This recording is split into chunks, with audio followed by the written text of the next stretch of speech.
नवीन जिंदल जी, देखिए ये आरोप तो काफी पुराने हो चुके हैं कि सीबीआई का डर, ईडी का डर, इनकम टैक्स का डर। आप ये कहेंगे कि ये टीएमसी का अंदरूनी मामला, आप कहेंगे कि ये शिवसेना उद्धव गुट का अंदरूनी मामला है, लेकिन जो सबसे बड़ा और गंभीर आरोप लग रहा है कि ये सारा खेल बीजेपी रच रही है, सारा खेल बीजेपी रच रही है। प्रत्युष भाई, क्या लगता है कि टीएमसी में जिस प्रकार से लोग निकल करके गए हैं, सांसद वहां से टूटे हैं, टीएमसी में जो नेतृत्व था वो ठीक से काम कर रहा था क्या?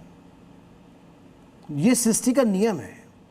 आज़ादी की लड़ाई में 1857 से शुरू हुआ, लेकिन आज़ादी हुई जाकर के 47 में मिली।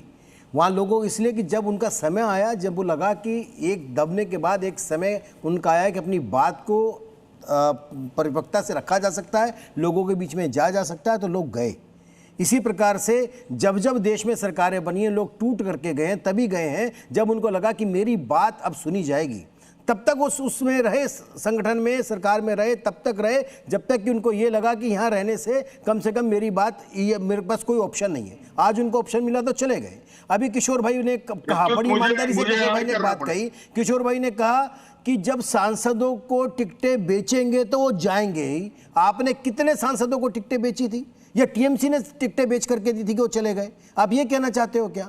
शिवसेना के अंदर आप बार बार अगर टिकटें बेचोगे ही, शिवसेना में आप कार्यकर्ताओं को टिकट नहीं दोगे तो जाएंगे, तो खुद ही एक्सेप्ट कर रहे हैं। कितनी सफाई से समझ, किशोर जी बात मान रहे हैं इस बात को। मैं सभी मेहमानों से कहूंगा, चूंकि आज हमारा पैनल बड़ा है, इसलिए संक्षेप में ही अपनी बात करें। मैं चाहता हूं कि सबको बराबर का मौका मिले। शाइना एनसी भी हमारे साथ शाइना एनसी जी, मैं आ रहा हूं। किशोर सर मैं आपके पास आऊंगा। शाइना एनसी जी, तो उद्धव गुट के जितने भी सांसद हैं उसका वेलकम करने के लिए तैयार हैं आप लोग?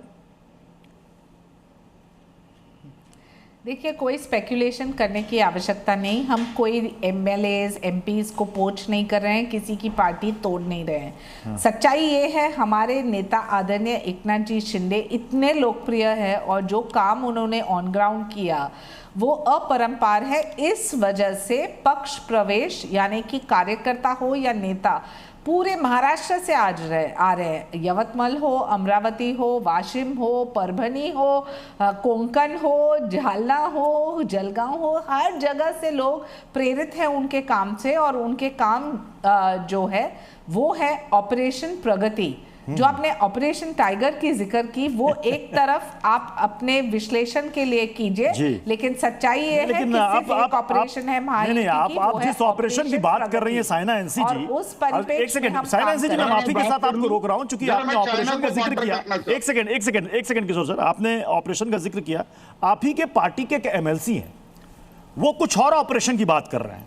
बड़ा दिलचस्प है उनका बयान। वो कहते क्या है, वो ये कह रहे हैं कि जब हम ऑपरेशन कराने किसी अस्पताल में जाते हैं तो पहले जांच होती है, जांच हो चुकी है, रिपोर्ट्स आ चुकी है, और बस अब ऑपरेशन का डेट फिक्स होना बाकी है, और संभवतः ये डेट मॉनसून सत्र के पहले फिक्स हो जाएगा।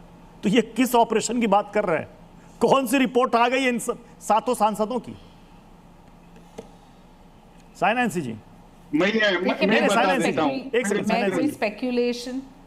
मैं कोई स्पेक्यूलेशन नहीं करूंगी। कोई भी नेतागण है जो अपनी व्यक्तिगत राय मत रख सकते हैं, उनकी सोच भूमिका हो सकती है। पार्टी का पक्ष ये है कि जब हम 2022 में आदरणीय एकनाथ जी शिंदे मुख्यमंत्री बने, तब 2024 के लोकसभा इलेक्शन में हमारा परफॉर्मेंस इतना अच्छा नहीं था जितना हमने सोचा था।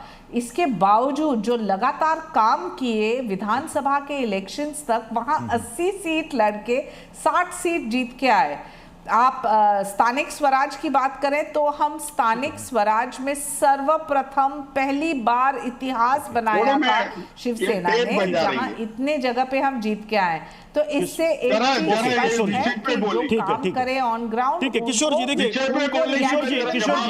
किशोर जी आप कह रहे हैं कि डरा कर धमका कर सीबीआई ईडी सब। किशोर जी मैं आप ही के पास आ रहा हूँ।